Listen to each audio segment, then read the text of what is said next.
Guys, welcome back to NEPA Story. We're back at Barre Coffeehouse in Wilkes for an in-person interview with Shission, and basically he's a co-owner of this amazing coffee house, and this is seriously one of my favorite coffee houses in the area, so I'm super excited to be able to spotlight them, and thank you so much for coming on and taking the time. I appreciate you coming out. Absolutely. So how did you you and Dan come together to create this amazing coffee house? So we bought the place last year, November 1st, so we just hit our year. It was a coffee shop for 3 years already. We bought it from the previous owner, and actually Dan's my dad, so that's how we came together. So my parents and I bought it together November 1st of last year, and then in April we brought on the barista who worked here since it opened as a co-owner as well, so the four of us all own it together. But yeah, we were just customers here for years, and he was ready to sell because he was moving back to the West Coast, and asked if we wanted to buy it, so. Ooh. Yeah. I'm sure it's very worth them buying it though. Oh, we love it. It's an amazing coffee place, so it's definitely worth it. But you guys have a coffee program that you guys recently started. Mm-hmm. Tell us more about that. Yeah, so we have a few programs we're working on. The Divide Cares program. We're shipping out packages every week to someone in need. We have a nomination form on our website. You go in there and nominate somebody for any reason, if you just think they need a little pick-me-up. We have the Pay It Forward program, the board right there where someone could buy a drink for somebody else ahead of time, and if someone needs a drink, they come and we're giving a drink off the board. So we're trying to do a lot of things to reach out to the community. Ooh, that's terrific. I did a bunch of research on the program, and it's definitely made a difference. Is there any specific kind of guidelines you need to kind of sign up, or is there no specific? No, you just have to nominate somebody. But if you think they're in need, and we pick one person a week, so we do a lot of nominations. We have to kind of go through and figure out one a week. But if someone's in need because of financial stress, or they had a death in the family, or you're just going through hard times and you're picking up, that's all. There's no requirements. Ooh, I definitely have to nominate someone for that. That seems amazing. And what does the care package feature? I know you said a little bit of the coffee, but does it feature anything else, or does it definitely depend on who it's going to and what their needs are.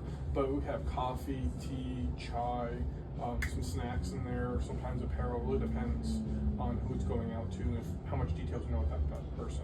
Mm-hmm. So. Yeah, everything you guys are selling right here, it's hard to show in the camera, but there's so many amazing Burge coffees. I had a coffee last time I came here. I'm about to buy another one after this. But everything that is here in this coffee house is seriously amazing. I was obviously about to buy one of those t-shirts because how amazing it looked. Everything here is so amazing.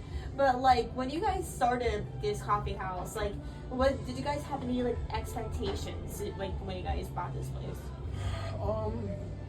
I don't know if expectations, more goals. We definitely had a lot of goals in mind.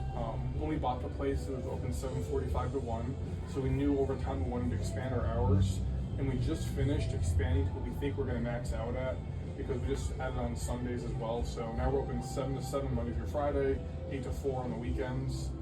So that was really one of our big things, just make it accessible to everybody all the time. Mm-hmm. So people can come in the evening after work, people can come for meetings and hang out, or whatever they want to do. So that was one of our big things, really creating that community space. Yeah, and that was also fun fact for people that don't know. I actually did an interview here for Eyewitness News the one time, earlier, I think during the summer, before summer, and I'm I never been here before the summer. Yeah. So I did research on it. I'm I have to do this place and get coffee here, and then after that I'm I'm definitely coming here again. It's the coffee is so good and the atmosphere is amazing. If anyone's in Wilkes visiting or just lives down here, I totally recommend come down because you guys host a lot of events here.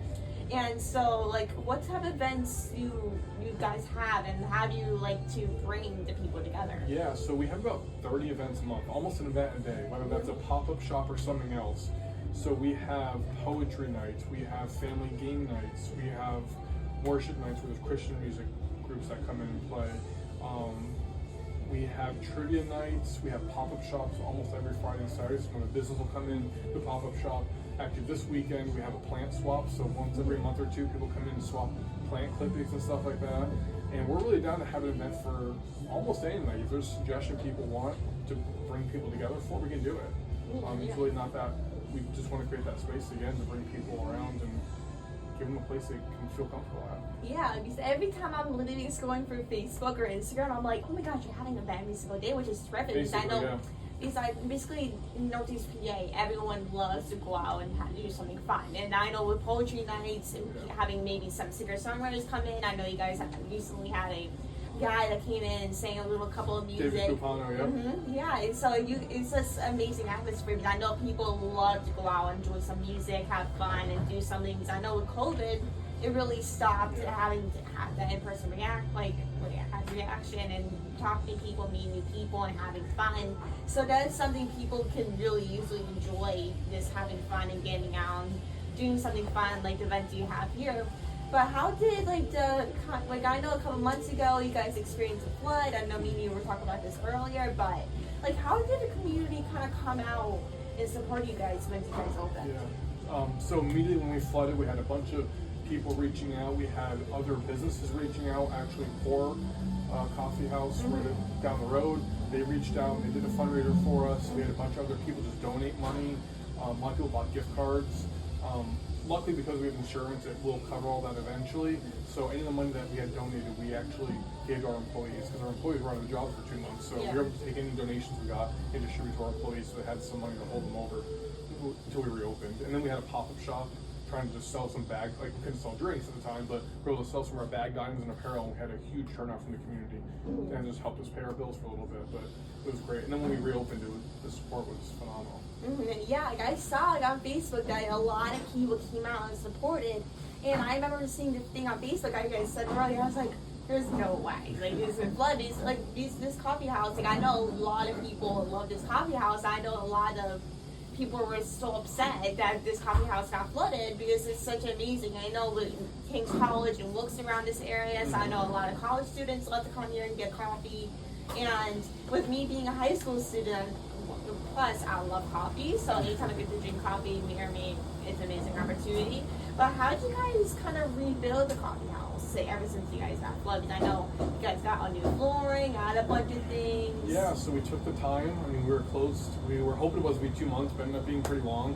And the time we had to replace the floor, so the whole floor got replaced. But while we were at it, we decided to repaint. So we repainted the whole shop. We brought in some new furniture, changed out some old furniture, just brought in a few new things. Just kind of spruce up the place a little bit. Yeah, like it's like the last time I was here, I forget when I was last time here, but like it looks completely different from last time I was here, because I was here before you guys got flooded. Yep. So it's absolutely crazy, because I remember walking in and I'd be like, what did I just walk into? It looks completely different, but it looks exactly the same also, with different features and everything. It's like amazing to see how different things looked last time you came in here. But I know you guys have so many coffees. I know I was looking at the coffee thing before, and I'm like, okay, there's so many good options on here. Like, what is like your favorite coffee that you sell? I know this is probably a difficult question for you. My favorite drink isn't actually a coffee, it's the chai. Oh, the chai. The chai is my favorite drink, but in terms of like coffee, I like our pumpkin pie macchiato right now. And we have that specialty menu that changes every few months depending on what the season is. So right now on our specialty menu is pumpkin pie macchiato for one of them, and I love it. Ooh, that sounds so good.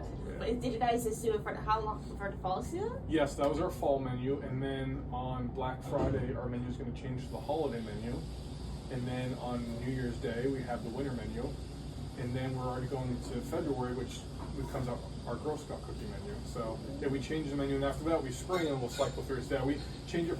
That's our specialty drinks. So we change out those 5 or 6 drinks every 4 to 8 weeks, depending on what the season is. The Girl Scout cookie thing sounds so good. Yeah. That was a Girl Scout fun fact for people that don't know. So any chance that Girl Scout cookies or drinks or whatever, I'm like, yeah. So okay. mid-February, I think we'll check with the girls who actually put that together. That's not my department.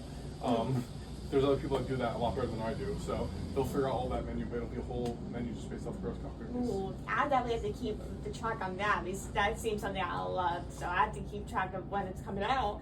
But the last thing I wanted to ask you is, like, what's next for Coffee House? Like, what do you guys have in store next? Oh boy, it's a good question. We have a lot of things in the works. We just recently started bottling our drinks. So we have bottled cold brew, bottled chai, some bottled teas. So that's something we just expanded into. In the future, I'm not sure when this will happen. We'll eventually start roasting our own coffee in-house. and we'll kind of see where we go. We have a lot of our stuff available on our website, and that's what I'm expanding out to. So we'll be able to ship our coffee, our chai, some of our drinks all across the country. Ooh, so. How do you guys like keep track of different coffees? Like, is there like how do you kind of add new coffees to the menu? Yes, we work with our roaster, and we look at other roasters across the country, and we kind of look at what's in season and what's being roasted at the time, and then we kind of go from there. For our specialty drinks, some of our baristas take care of that. They come up with drink ideas, and then Jordan, who is one of our co-owners that we made a co-owner back in April, she will go through and look at all the drink ideas and kind of finalize the menus for that. So I'm sure it's a big process, right? Yeah, because you have to test out some of the drinks. Sometimes the drinks don't work at all. There's been times we tested out drinks and the milk's curdled, so it gets really nasty. It's like you have to test all these out ahead of time to see what works and what doesn't. Yeah, because even if it might seem good in that moment, it might turn out the most disgusting thing you might ever taste. Yeah. I'm sure it happens all the time, right? Yeah. Oh, I'm sure. But I want to thank you so much for coming on and taking the time to talk with us. Like, this is definitely one of the best coffee shops in the area, I have to say. Like, thank you for you guys, everything you're doing.